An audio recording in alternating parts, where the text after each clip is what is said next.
চাবিটা হাত দিলে কেন? Hey guys, welcome to another new blog. তো আজকে এই বছরের লাস্ট মঙ্গলবার, তাই যাচ্ছি একটু বজরংবলী মন্দিরে। মা, রাজুদা সবাই বারবার করে বলেছিল একবার হলেও বাবার দর্শন করে নিস আজকে, তো সেই কারণেই যাচ্ছি। তো চলো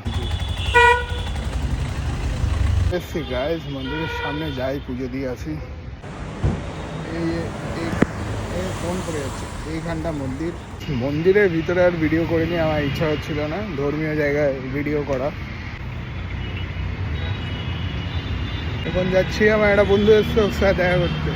জীবন এসছে, দেখি ও কি বলে। চলো।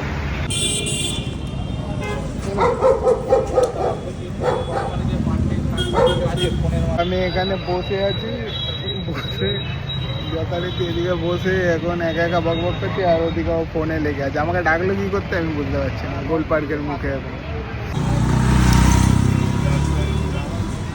যদি বলছো, তো ওকে বাড়ি পাঠিয়ে দিয়েছি। এবার আমি আমার বাড়ি যাচ্ছি, কারণ আমার খুব খিদা পেয়ে গেছে। তো ফটাফট গিয়ে একটু খেয়ে নিই। তো এই ব্লগটা এখানে এন্ড করবো নি, রাতে আরেক জায়গায় বেরোনো আছে, ঠিক আছে, ওখানে এন্ড করবো। তো চলো। মাকে বলেছিলাম ফোনটা চার্জে দিতে, ফোনটা চার্জেই দেয়নি। এখন আমি চলে এসছে, ওই আসছে।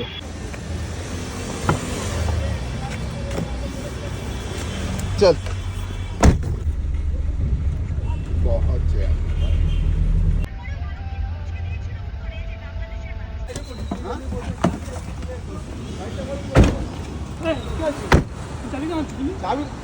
চাবিটা হাত দিলে কেন? আর গেটটা ওইভাবে মারলে, গেটটা ওইভাবে ধাপ করে মারলে।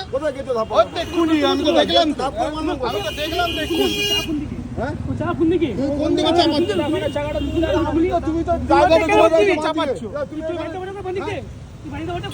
আমি ওভারটেক করছি, তুমি এসে সাইডে লাগাও, সাইডে লাগাও গাড়ি, গাড়ি আগে সাইডে লাগাও, গাড়ি সাইডে লাগাও, গাড়ি সাইডে লাগাও, তারপর কথা বলি।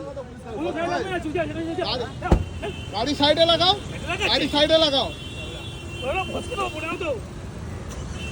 গাড়ি সাইডে লাগাও, গাড়ি সাইডে লাগাও, তুমি গাড়ি সাইডে লাগাও।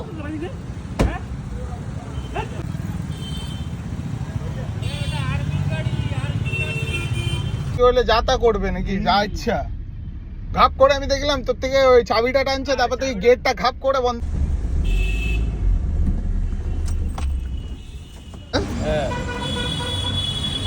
মানে তোর উপর চড়াও হচ্ছে কেন আমি সেটাই বুঝতে পারছি না। তোর উপর এরা পুরোটা নিয়ে নিয়েছে না।